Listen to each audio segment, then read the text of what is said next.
Hello. Well, welcome to Real Talk with Randy and Otis. Otis is in the fall. Otis needs to go to the dentist. Otis is with us at least one more Real Talk. Thank you for joining us. Glad you're here. Otis has got the pumpkin ears on. Let me see who's in the chat today. Can you check in, say hello, and let me know if you want Otis to be back next week. Cheryl, do you want Otis to be back next week or not? He doesn't particularly want to be, but he will. But I appreciate you joining us. I hope you're having a great week. All right, Otis. There you go. Let's go down. All right. There you go. All right. Hello. Thank you for joining us, joining me and Otis. Real Talk with Randy. It's noon, Texas time. And I'm sure glad you're here. Hello, Vicky. Hello, Albert. Hello, Catherine. Otis. Yeah, Otis has not been well, but I didn't know if he was going to be with us much longer, but the Lord has helped him. He's doing a little better. Hi, Daniel. Albert, I don't know if you're on here. Vicky. Today is my daughter Lily Pearl's birthday. Lily Pearl, 22. My goodness, some of you know Lily Pearl when she was just a little baby. Others of you have never met Lily. Well, she's an incredible daughter, smart, funny. Oh, she's so funny, and she loves the Lord, and that's what makes my heart so happy. She's respectful of her mom and dad. She's just a wonderful young lady. Now she's starting to be awakened. She's a little bit late bloomer, starting to be awakened to fellows. And that's making me a little bit nervous, as we all get nervous. Hey, I want you to vote. There's just a few more days of early voting. I think it ends this Saturday or maybe Sunday, I don't know. But please, early vote. It's important. I've been preparing a message for this coming Sunday called Red, White, and You. And so I'm going to be preaching on the election, which happens next Tuesday. Can you believe that? Dear Lord. We'll have a new president next Tuesday, either Vice President Harris or former President Trump. Lord help us. So this Sunday, I'm going to be preaching on the candidates and what the Bible says about the election and how important it is to all of us. So thank you. If you get a chance to listen to that, or if you're in service with us, I'd love to see you. This past week was pretty special.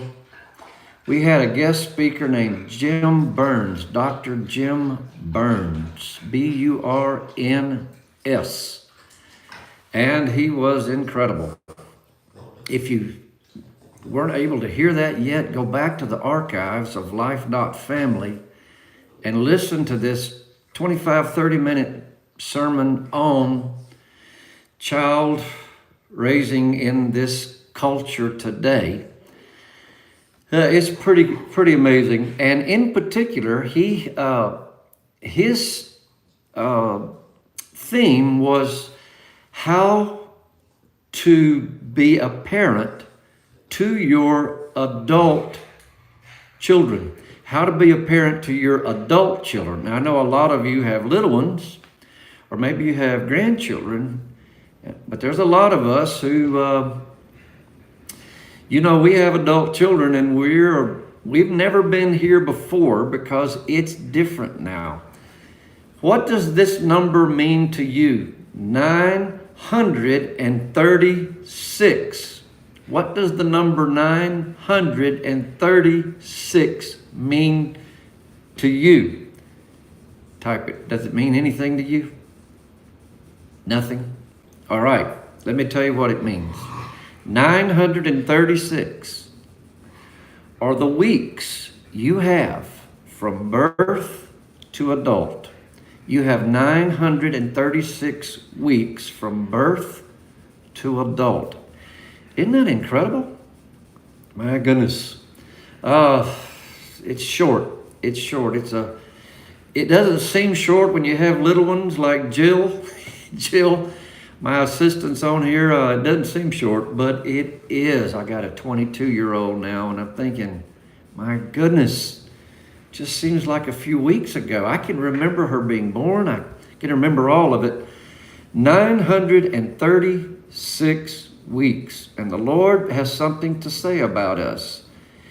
He says, this child I gave you desperately needs parents, but it needs parents that know how to transition just like the child transitions. So the child transitions from a baby to an adult.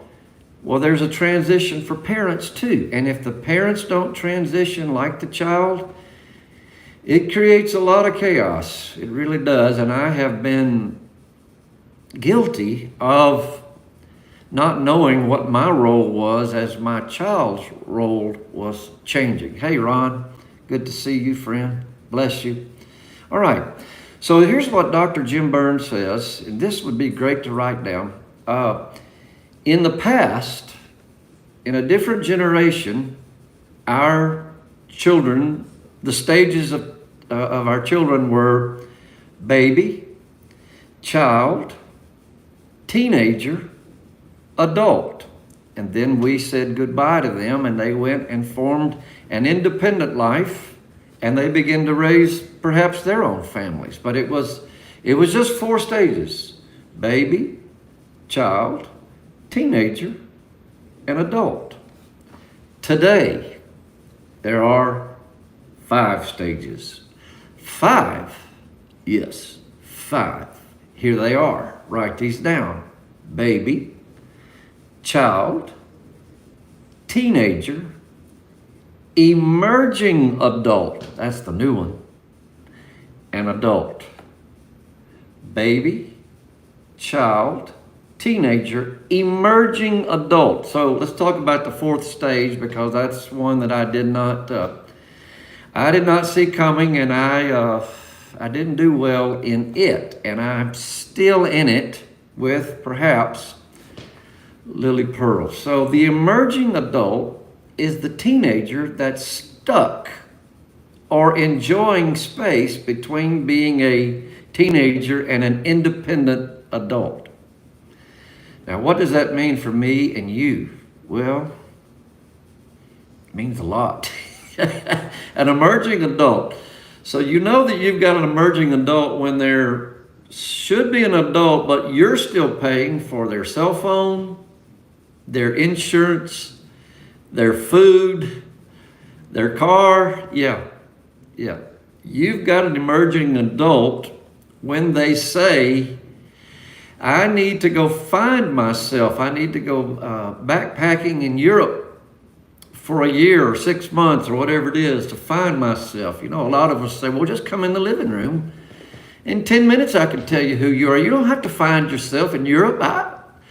I tell you who you are right here. But I, as a parent, have to transition in my roles. And so Jim Burns helped me a lot. And I just wish so badly I'd have had this information a little bit earlier, but here it is. Our kids today, teenagers today, are meandering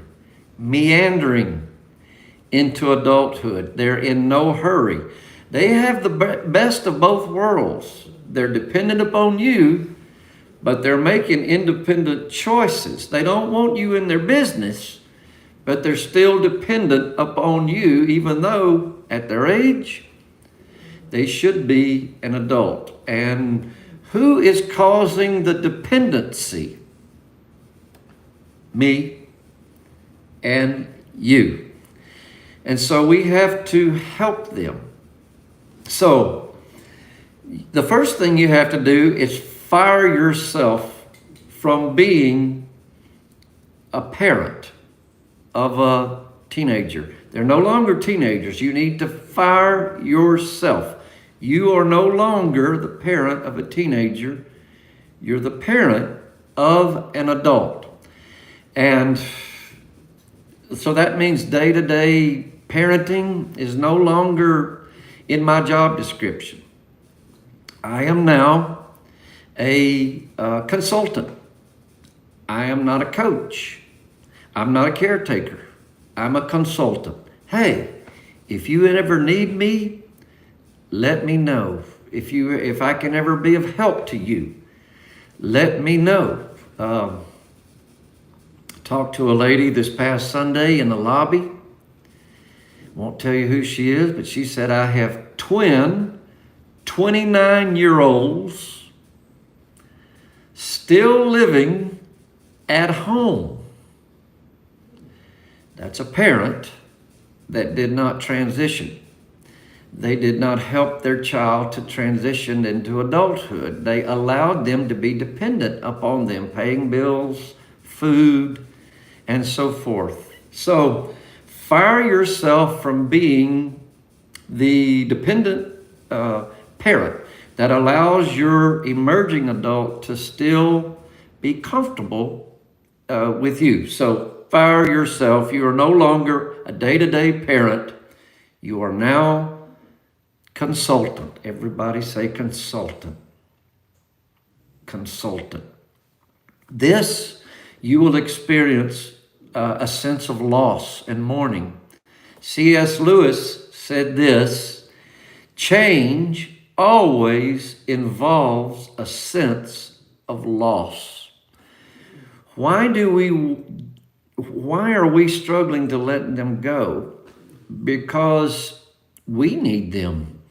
We need them in our lives. We don't want them to leave. Or we don't want to attach to, if you're a single parent, you bonded with that child during loss, perhaps. And it's just hard to see them form a new identity outside of you. And there will be mourning, and you need to mourn well, but you need to fire yourself. All right? Everybody okay? Everybody okay? All right. Second thing Jim Burns said, which is so valuable: as I fire myself, then I no longer offer unsolicited advice. Oh, that's a hard one. Unsolicited advice feels to your child as criticism. Unsolicited advice to your children feels like criticism. You as a parent, you're not meaning to harm, and you have such a wealth of wisdom and a long life, and you know, like, oh, that decision is so bad. But we have to fire ourselves from offering unsolicited advice and just say, zip, zip, keep your mouth shut and the welcome mat out. Because the more you give unsolicited advice, the less you're going to see your adult child, and more importantly, those grandchildren. They're not coming around if every time you see them, you're offering some unsolicited advice. So, and welcome Matt out. Now, what do you do if you see them going to make a horrible decision? Well, you can just raise your hand and say, hey, sweetheart, do you mind if I offer some advice on that? Or would you be open to hearing a different way concerning that decision? If they say no, then that's it. But they may say, sure. But the fact that you asked means everything. Then you say, I did that, and here's how it turned out. You might want to consider this. So there you go. Unsolicited advice is usually taken as criticism. That good? That good? So the other day, Lily Pearl was leaving the house. And I was in the kitchen, and she was leaving to go see some friends. And I said, Lily Pearl, be home by 10, 11 at the latest. Nothing good ever happens after 11 p.m. And she turned to me, this 22-year-old now, and said, Dad, I'm an adult. Yep. Then I just said, you're right. Be careful. Be careful. Be careful. All right, here is one of the third items that Jim Burns told us on Sunday. Even when they make bad decisions, and they will, didn't you? Did you? I sure did. When they make bad decisions, don't rescue them from the consequences. When they make bad decisions, don't rescue them from the consequences. Let them experience the consequences of their decisions, because that's how they learn. They learn by experiencing consequences. Don't prevent them from what God is teaching them. All right, let's talk about even what it means about faith in Jesus Christ, because that's one that's heavy on our hearts, isn't it? That one's heavy because you got a child now who's an adult that says, I'm not going to church with you. I don't even know if I believe in Jesus. Man, that one hurts. And some of you on this thread right now, and who will be watching in the future, that one's heavy. I haven't experienced that one. Both of my girls, Garland and Lily Pearl, love church, love the Lord, serve. But I do a lot of counseling for parents who have a child that said, no, I'm not going. And what do? Well, you can threaten. You can withhold love. You can try to manipulate. But that's not a parent who is now in consultant mode, who has transitioned in their role to consultant. You're still holding on. You have to fire yourself from trying to manipulate your kids. Yes, yes, yes. Even when it involves faith, you have to say, I love you. This is disappointing to me. Your father and I, or your mother and I, want to see you have a vibrant faith in Jesus like we have, but you're an adult. And I'm just praying someday you'll come back to God and you'll embrace the church again. It's so hard. It's so hard. And then, parent, not just then, but even more so then, prayer, prayer, prayer. Your adult child has no defense against a praying mom and dad.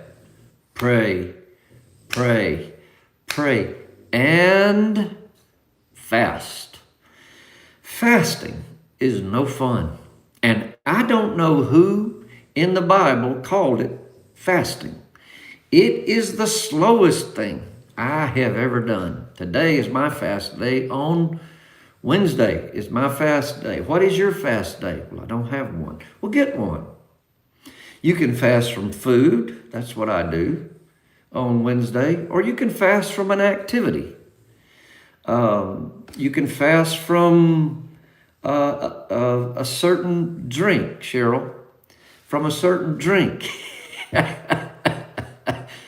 Fasting is not easy, and it's not fast. It's so slow, but it is powerful. It is sending a signal to heaven from your soul that says, I am serious about what I'm praying for. When you couple prayer and fasting, it is amazing. It's like two wings. Cheryl, Red Bull. It's like two wings on a beautiful bird of prayer. If you just exercise one wing, you might just go in circles. But if you get prayer and fasting going together, you're going to soar. Put your kids in your prayer room. Get a picture of your kids like I do. Next week, I'm going to show you my prayer room. Next Real Talk, I'm going to show you my prayer room. And I want you to see how I pray. You can do it your own way. But I got my kids up there. And when I'm praying and fasting, I'm praying, God, be real to them. Show yourself to them. Change their mind. Change their ways. Help them to be righteous in their behavior. Oh yeah, your adult child has no defense against a mom and dad who's praying and fasting. You can't manipulate or control them. Let them go. Even for faith? Yeah, even for faith. It's a hard one. But let them go. And here's what's going to happen. One day, there's going to be an awakening, either through trouble or through sadness. Something's going to happen where they're going to turn to God, and they're going to turn to you for prayer, and that's your moment. That's your moment to reconnect with them in their faith. Precious lady in our church, after service Sunday, said she was brokenhearted. Her daughter, who was raised in church, has moved in with her boyfriend. And this mother in our church was just so sad. And she said, I have tried everything. I said, like what everything? And she told me, it was manipulating. I said, don't do that. She said, let her go. Yeah. Because as she told me about the relationship, I said, Mom, it's not going to last long. That's a house built on the sand. Not going to last long. And when it falls, you'll be there to catch her heart and put her heart back together. That's what our role is now, parents. Is that hard? Oh, so hard. But you can do it. What your child wants to know is, with all the stuff I've done and the decisions I make, ill-informed, do you still love me? Yes, I do. I still love you. But parents, let them enjoy the consequences of their actions. Whew. I don't know if you're happy you joined today, but this is real talk. Real talk. We're talking real now. Now listen, one more thing. Jim Burns said this, and it was illuminating to me. Don't be a one-topic parent. Type that in there, KK. Don't be a one-topic parent. What does that mean? Every time you see them, you're talking about one thing. You're just talking about one topic all the time. Whatever that is. You know what it is. Whatever that one, don't be a one topic parent. Expand, expand, expand your topic. Talk about other things when you see them. Don't let it be just the same old thing about what they're doing that's getting on your last nerve. No, no, no. Don't do that. They're not coming to see you. And they're not bringing those grandkids. Don't do that. Expand the conversation. Talk about other things. Talk about other things. Don't be a one topic parent. All right? That's good. That's good. Let them know, I still love you. I still love you. Here is the anatomy of a child who loses their faith. The anatomy of a child that loses their faith. First of all, there's neglect. Now, this is on us as parents. We just didn't make them go. We let them choose. Church was optional. If you have little ones, parents, church is not optional. Oh yeah, you're going. Is school optional? No. Is eating optional? No. Is hygiene optional? Well, maybe that's not a good one. I think Griff takes a bath about once a week. I don't know if he even brushes his teeth that much. Okay, throw a hygiene out, but school's not optional. Why is church optional? We get to church and we go, do you want to go? No, we don't. No, we don't ask the little ones. Not the little ones. You going. So when we neglect, well, it turns into drift. And your child's heart begins to drift. And then there is unbelief. And they get to a certain age where they just don't believe anymore. And then as an emerging adult, they go into disobedience. They just disobey the laws of God, the values of your family. That's hard, but that's a process. Then they become what the Bible says, dull of hearing. Just don't want to hear that anymore. I don't want to hear that. So if you're a one topic parents, why aren't you going to church? Why aren't you going to church? Why aren't you going to church? Don't do that. They're dull of hearing. Just ask the Lord, Lord, help their hearing, to hear your voice, to hear your voice. Listen to me. God has your child on a canvas, and he's painting a masterpiece. Don't throw in the towel while the brush is still in the master's hand. He's still painting. He's in control. Thank you so much for joining me today on Real Talk. I hope this helped you like it helped me. Hard stuff, real talk. I want to pray for your children as I ask you to. I need you to send me the names of your children. They're in my prayer room right now. Send me the names of your children, particularly the children who are not following after the Lord. You did the best you could, but now they're adults. They have to make their own way. All right, so it's pastor@life.family. pastor@life.family. I want to see the names of your kids and grandkids. And I'm going to be praying and fasting over them. You are not alone. Okay, so until next time, next Wednesday, tell your friends about us. Tell them to join me. I'm going to show you my prayer room next week. Now, a lot of people get to see my prayer room, but you do because, well, I like you a lot. Go watch Jim Burns' message from this past Sunday. It'll help you so much more information. And until then, I'll see you next week. Go vote. Go vote. Go pray and vote. All right. May the Lord bless you and keep you. May the Lord make his face shine upon you and be gracious unto you. May the Lord lift up his countenance upon you and give you peace. The Lord loves you, and so do I. Goodbye.